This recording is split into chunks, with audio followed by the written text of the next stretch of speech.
자, 매주 목요일 이 시간에는 중국 현지를 직접 연결해서 중국의 이슈를 진단해보고 앞으로의 전망 세워보는 시간 갖고 있습니다. 우리투자증권 북경리서치 유동원 센터장 전화 연결돼 있습니다. 안녕하세요. 네, 안녕하십니까. 네, 오늘 오전에 중국에서 중요한 경제 지표가 발표됐습니다. HSBC PMI 잠정치가 발표가 됐는데 50.1을 기록했습니다. 컨센서스도 모두 넘어섰고 세 달 만에 50을 넘어서는 좀 아주 좋은 움직임이었다고 볼 수 있겠는데요. 자세한 내용과 함께 지소조 왜 배경이 이런 게 나왔는지에 대해서도 확인해 보도록 하죠. 네, 과거에 말씀을 드렸습니다만 6월달 금융위기 이후에 정부의 움직임 자체가 경기 부양 쪽으로 시프트가 되는 거로 판단이 됩니다. 전반적으로 재정 확대, 특히 소형기업의 세금 면제책도 나왔고 그 이외에 소비를 증가시키는 여러 가지 정책 발표가 있습니다. 또한 전체적으로 고정자산 투자 쪽, 특히 철도 투자 부분에 있어서의 확대 정책들이 나오고 있기 때문에 지난 2, 4분기의 경제 성장률 7.5%가 바닥이다는 것이 전반적으로 최근에 나오는 경제 지표에서 나타나는 모습입니다. 그렇기 때문에 HSBC 제조 PMI가 아무래도 이제 중소기업들이 더 많이 포함이 돼 있는데 이 숫자도 50 이상으로 올라왔다는 것 자체가 약간의 경기 확장 국면에 접어들었다고 생각을 하고요. 현재가 중국 경제 성장의 전환점이라고 판단이 되고 이 큰 흐름의 변화에 대해서 절대적으로 관심을 가질 필요가 있을 것 같습니다. 네, 최근에 중국의 금리가 상승을 하고 있습니다. 금리 상승 배경과 함께 중국 경제 현재 증시 현황을 좀 정리해 주시죠. 네, 금리 상승 배경에 있어서는 중국 경제의 영향보다는 어떻게 보면은 해외 시장의 여파가 있습니다. 계속적으로 얘기 나오고 있는 이머징 마켓 엑소더스 관련 우려가 있습니다. 인도, 인도네시아 이런 부분에 있어서 영향을 받고 있고요. 하지만 중국을 놓고 보면 한국하고 큰 차이는 없습니다. 외국인 자금 이탈 가능성이 낮고요. 중국의 무역 수지 자체도 677억 달러 흑자고 외환 보유고도 세계 최고입니다. 전체적으로 최근 금리 상승한 이유를 좀 더 자세히 들여다보면은 이러한 어떤 이머징 마켓 엑소더스의 우려 때문에 유동성 감소를 우려해서 금리가 상승한 부분도 있고 또 미국 국채 금리가 최근 상승을 하면서 여기에 따른 영향이 있습니다. 그리고 최근 전에도 짚어드렸습니다만 중국의 금리 자율화 과정에 있어서 변동성이 확대되는 그런 모습입니다. 금리가 오르고 내리는 폭이 상당히 커지는 그런 모습을 나타내고 있고요.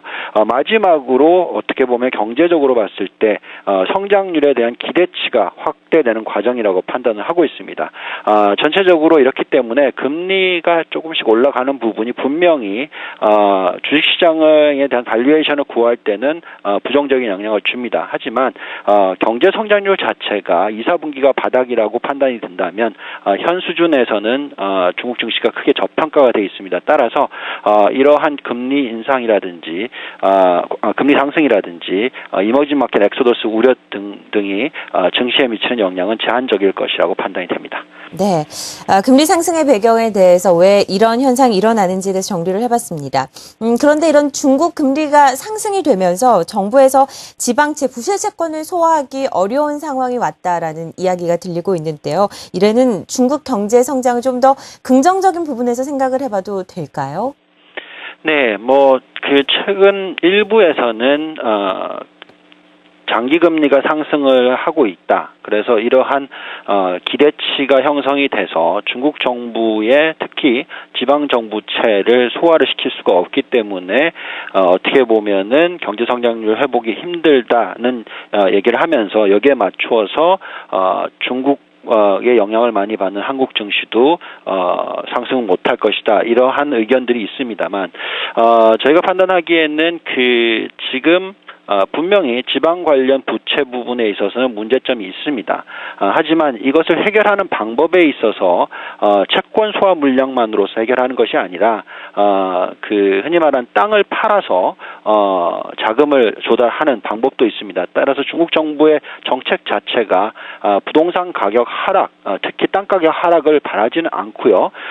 최근 보시면은 부동산 가격 상승폭이 점차적으로 둔화되고 있지만은 하락하는 패턴으로 가고 있지는 않습니다. 따라서 지방 정부 부채의 문제점은 현 시점에서 유발되는 부분이 아니고 아마도 2015년 이후에 발생할 것으로 판단하고 있습니다. 전체적으로 부동산 가격 자체가 큰 변화가 없고 유동성 유지, M2 증가율이 14% 이상 유지가 됐을 경우에는 유동성의 실물 경제로 유입되는 강도가 높아지면서 전체적으로 경제 성장률이 확대될 수 있는 가능성이 있습니다. 저희가 판단하기에는 2014년에 명목 GDP 성장률이 올해의 9%대에서 아마 12%대까지도 확대될 수 있다고 판단하고 있습니다. 따라서 전체적 경제 성장률이 성장을 하게 될 경우에 한국 같은 국가에는 긍정적인 영향을 미칠 것이라 판단하고 있습니다. 네, 금리 상승에 따른 시장에 대한 영향, 현재 북경 리서치 우리 투자증권에서 보고 있는 것과 타사의 의견이 좀 의견이 엇갈리고 있다 하지만 일단 내년까지 중국 경제 명목 성장이 좋아질 것으로 예상을 하셨습니다. 우리 투자증권 유동원 북경 리서치 센터장과 함께 중국 시장에 대한 점검해봤습니다. 고맙습니다. 네, 감사합니다.